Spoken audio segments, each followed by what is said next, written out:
평안하십니까 성도 여러분. 오늘은 마태복음 18장 1절부터 10절을 연약한 교우를 실족하게 하는 일에 대한 경계라는 제목으로 묵상하겠습니다. 마태복음 18장은 천국 백성으로서 기독교인들 상호간에 마땅히 보여야 할 자세에 대해서 가르칩니다. 그 앞부분인 오늘 본문은 특별히 교회 안에 있는 작은 자, 곧 연약한 교우를 실족하게 하여서 더 이상 교회에 나오지 못하게 하고 결국은 신앙을 잃게 하는 일에 대해서 경계하고 있습니다. 6절입니다. 누구든지 나를 믿는 이 작은 자 중 하나를 실족하게 하면 차라리 연자맷돌이 그 목에 달려서 깊은 바다에 빠뜨려 지는 것이 나으니라. 또 10절입니다.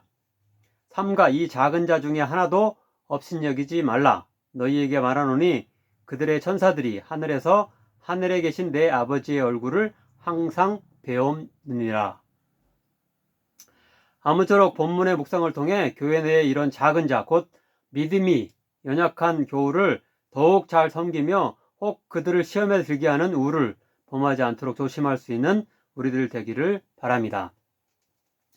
최근 한국 목회자 협의회, 곧 한목협이라는 단체에서 일명 가나안 성도, 가나안을 거꾸로 하면 어떻게 되죠? 가나안이니까 안 나가죠. 그래서 교회에 안 나가는 성도에 대한 조사 결과를 발표했는데요.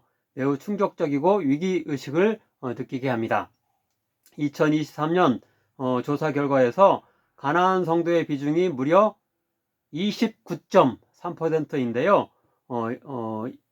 이것이 2012년에는 10.5%였고 2017년에는 23.3%였습니다. 점차 늘어나고 있는 겁니다. 그래서 2012년에는 기독교인 10명 중 1명 정도만 교회에 안 나왔지만 지금은 3배나 늘어서 10명 중에 3명꼴로 교회에 나오지 않는 기독교인 신자라는 말입니다. 물론 교회를 떠난 것이 가나안 성도 자신의 최종 결정이며 책임이겠지만 교회에 남아있는 성도들 역시 그 원인의 일부를 제공했을 것입니다. 교회를 이끄는 목회자와 붙박이 성도들에게 실망한 면이 있었을 것이고, 더 나아가서는 굳이 함께 신앙생활을 할 만한 충분한 유대감을 느끼지 못해서일 것입니다. 이제 본문을 차례로 살피며 예수님께서는 우리가 얼마만큼이나 연약한 성도들을 섬기며 귀하게 여기고 그들에게 실수하지 않기를 권면하시는지 알아보도록 하겠습니다. 첫째로 1절 4절입니다. 여기서 제자들은 천국에서 자신들 중 누가 가장 높은 자리에 오를지에 대해서 이렇게 예수님께 여쭙습니다. 이에 대해 예수님은 어린 아이를 그들 가운데 세우시고 그들에게 먼저 회개를 촉구하는 큰 꾸지람을 하십니다. 3절입니다. 너희가 돌이켜 어린 아이들과 같이 되지 아니하면 결단코 천국에 들어가지 못하리라. 예, 그들은 주제넘게도 자신들은 당연히 천국에 들어갈 것으로 여기고 거기서 어떤 위치에 있을 것인가에 이렇게 관심을 가졌는데요. 예수님은 그들이 그런 그들의 그런 교만한 그 자세라고 한다면은 천국 자체에 그들이 들어가지 못할 수도 있다고 경고하고 계신 것입니다. 그리고 나서 예수님은 4절에서 이 어린 아이와 같이 자기를 낮추는 사람이 천국에서 큰 자니라라고 말씀하시면서 겸손한 자가 천국에 이렇게 들어갈 수도 있고 천국에 들어가서도 더욱 높임을 받을 것이라고 교훈하고 계십니다. 결론적으로 5절에서는 어린아이와 같이 연약한 자를 영접, 곧 환대하는 것이 마치 예수님 자신을 영접하는 것과 같다라고 하면서 그들에게 연약한 자에 대한 섬김을 강조하고 계십니다. 아무쪼록 우리들도 교회 안에서 나보다 더 연약한 자들에 대해서 보다 큰 관심을 가지며 그들을 섬기고 세워주는 일에 애쓸 수 있기를 바랍니다. 마태복음 23장에 보면 서기관과 바리새인들은 잔치의 윗자리와 회당의 높은 자리를 차지하며 시장에서 인사받기를 좋아한다고 했는데요. 이런 교만한 모습, 곧 꼰대와 같은 행동이 아니라 연약한 신자에게 먼저 다가가서 인사하고 그들을 칭찬하며 그들의 의견을 적극적으로 경청하고 반영할 때 그들 역시 교회의 그 붙박이 성도로 자리매김할 수 있을 것입니다. 두 번째로 6절부터 10절입니다. 여기서는 하나님이 천사들을 보내서 지켜보실 정도로 귀하게 여기시는 연약한 성도를 실족하게 하면은 큰 심판이 따를 것이라는 경고가 주로 나오고 있으며 중간에 성도 자신이 죄로 인해 실족하지 않도록 철저히 조심하라는 당부도 그 중간에 넣어져 있습니다. 먼저 6절, 7절 그리고 10절입니다.